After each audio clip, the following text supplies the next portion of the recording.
हमारे साथ एजाज हक साहब मौजूद हैं, हुकूमती मुज़ाकराती कमेटी के मेंबर हैं। Thank you so much Ejaz साहब for joining us on the program. ये जो खबर आज सारा दिन गर्दिश करती रही, बाद में तरदीद की इरफान सिद्दीकी साहब ने, हकीकत क्या है? अभी तक कुछ डिसाइड नहीं हुआ। देखिए, हकीकत ये है कि उस दिन जो तीसरी मीटिंग हुई थी उसकी फौरी बाद जो इत्तेहादी जमातें हैं उनका एक छोटा सा इजलास हुआ था। उस इजलास में ये फ़ैसला हुआ था कि एक सब कमेटी बनेगी और सब कमेटी को जो लॉ मिनिस्टर हैं उनको भी उस कमेटी में डालकर ये देखा जाएगा कि इसके लीगल एस्पेक्ट्स क्या हैं। और मेरा ख्याल है कि कल या परसों उस कमेटी की सब कमेटी की मीटिंग होगी और उसमें ही जवाब जो है वो तैयार कर लिया जाएगा मेरे ख्याल में। और उसके बाद फिर जो स्पीकर साहब ने ये कहा था और दोनों जमातों ने ये कहा था और वो प्रेस रिलीज़ में भी आया था कि ये जब जवाब तैयार हो जाएगा उसके बाद स्पीकर दोनों इतराफ़ से बात करने के बाद डेट जो है वो रखेंगे अगली मीटिंग की। और जो मेरे ख्याल में रफली कहा जा रहा है कि 28 होगी या उसके इर्द गिर्द कोई डेट होगी।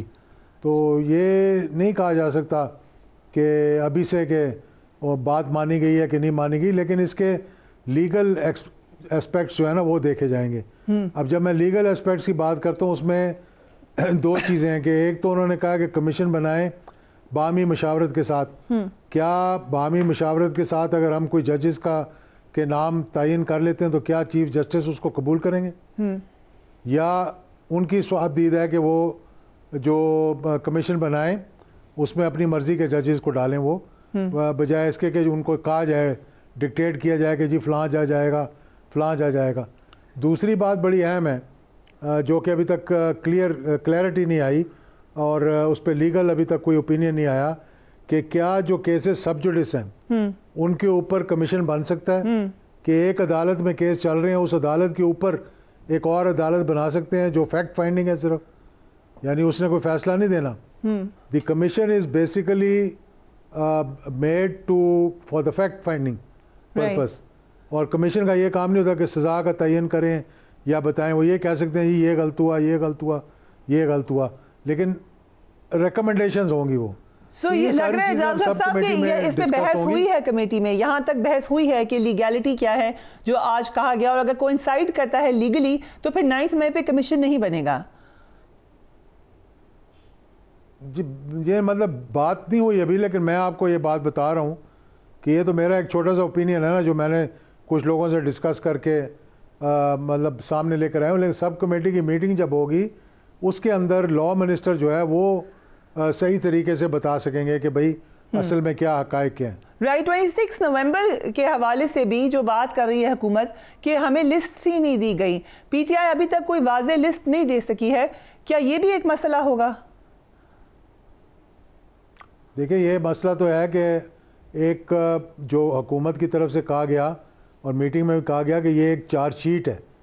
आपने अपनी डिमांड्स, चार्टर और डिमांड्स नहीं, आपने एक चार्जशीट सामने लेकर आए।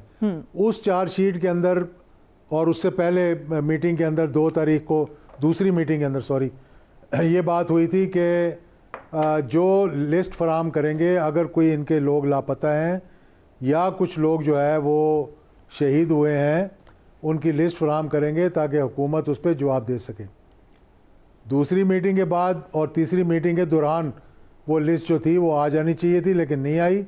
तीसरी मीटिंग में उसका जिक्र हुआ, उन्होंने कहा हम आपको लिस्ट जो है पहुंचा देंगे।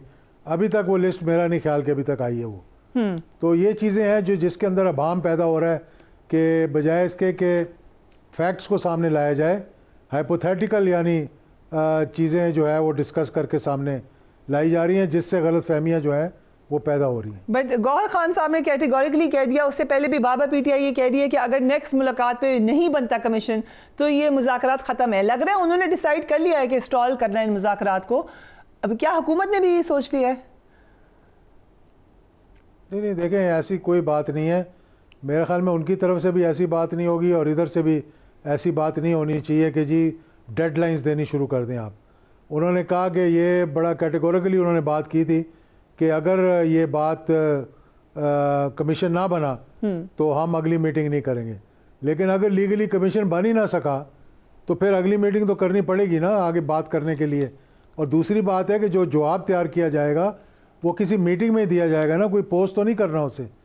तो इसलिए मीटिंग तो होगी चौथी, और मुझे उम्मीद है कि अगले आने वाले हफ्ते में जब 7 वर्किंग डेज ख़त्म हो जाएंगे उसके बाद मीटिंग की डेट है। वो स्पीकर साहब जो है वो उनको दोनों इतराफ़ से दे दिया गया है powers to call the committee when he feels comfortable, यानी जब वो देख लेंगे कि जवाब आ गया है और तैयारी हो गई है तो वो फिर दोनों तरफ बात करके जो मीटिंग है वो बुलाएंगे।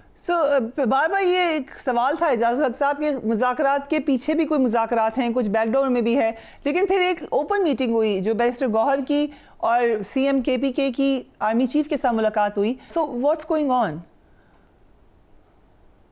देखिए, मैं तो मेरा अपना ये नज़रिया है कि अगर मीटिंग हुई, जिसका कहा गया कि मीटिंग हुई, जिसको खान साहब ने कहा कि ये बड़ी खुशाइंद है कि उनकी आर्मी चीफ के साथ मीटिंग हुई है, और मैं समझता हूँ बहुत अच्छी बात है।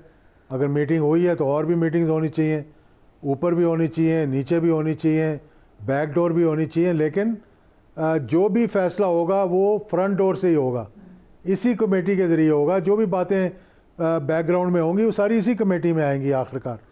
तो इसलिए अहमियत जो है वो इस कमेटी की है जो कि हुकूमत ने बनाई है, और जो कि अपोजिशन और पीटीआई ने जो अपनी कमेटी बनाई है और इधर से हुकूमत ने अपनी कमेटी बनाई है। ये ही कमेटी जो है वो फाइनली डिसाइड करेगी। उसके बैकग्राउंड में आप जितने मर्जी मुज़ाकरात करते रहें, अच्छी बात है। मैं समझता हूँ कि बर्फ़ पिघलनी चाहिए, बातचीत आगे बढ़नी चाहिए, लेकिन बातचीत को खुशाइंद कहने के बाद फिर जिनके साथ मीटिंग हुई जिसे खुशाइंद कहा गया फिर उन्हीं को बुरा भला कहना, तो इस पे थोड़ा सा मेरे ख्याल में वो जो एकदम से फिर दोबारा ट्वीट आई, इसका असर पड़ेगा मुज़ाकरात पर?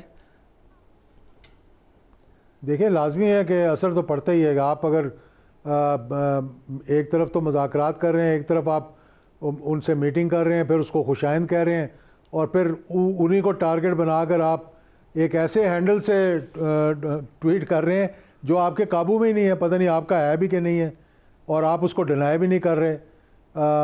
मेरा ख्याल है उसे कंडेम भी करना चाहिए, और ख़ुद पीटीआई को चाहिए कि भाई बताए कि ये हमारे क्या कहते हैं जो लीडर हैं बानी पीटीआई, उनका बयान है कि नहीं है ये। राइट। सो महमूद खान अचकज़ई ने नवाज शरीफ साहब से डिमांड की है कि शहबाज शरीफ को मुस्ताफ़ी होने का कहें और एक कौमी हुकूमत बनाई जाए। ये पॉसिबिलिटी है इसकी, एजाज साहब? मौजूदा सूरत हाल में कौमी हुकूमत है, अगर 2-4 पार्टियां बीच में नहीं है तो अगर उनको भी शामिल कर लें तो मेरे ख्याल में बड़ा खुशगवार माहौल हो जाएगा, और पाकिस्तान की मईशत, पाकिस्तान में जो लॉ एंड ऑर्डर है, पाकिस्तान की जो दीगर मामलात हैं वो सारे के सारे हल हो जाएंगे। राइट। एजाज हक साहब, thank you so much for joining.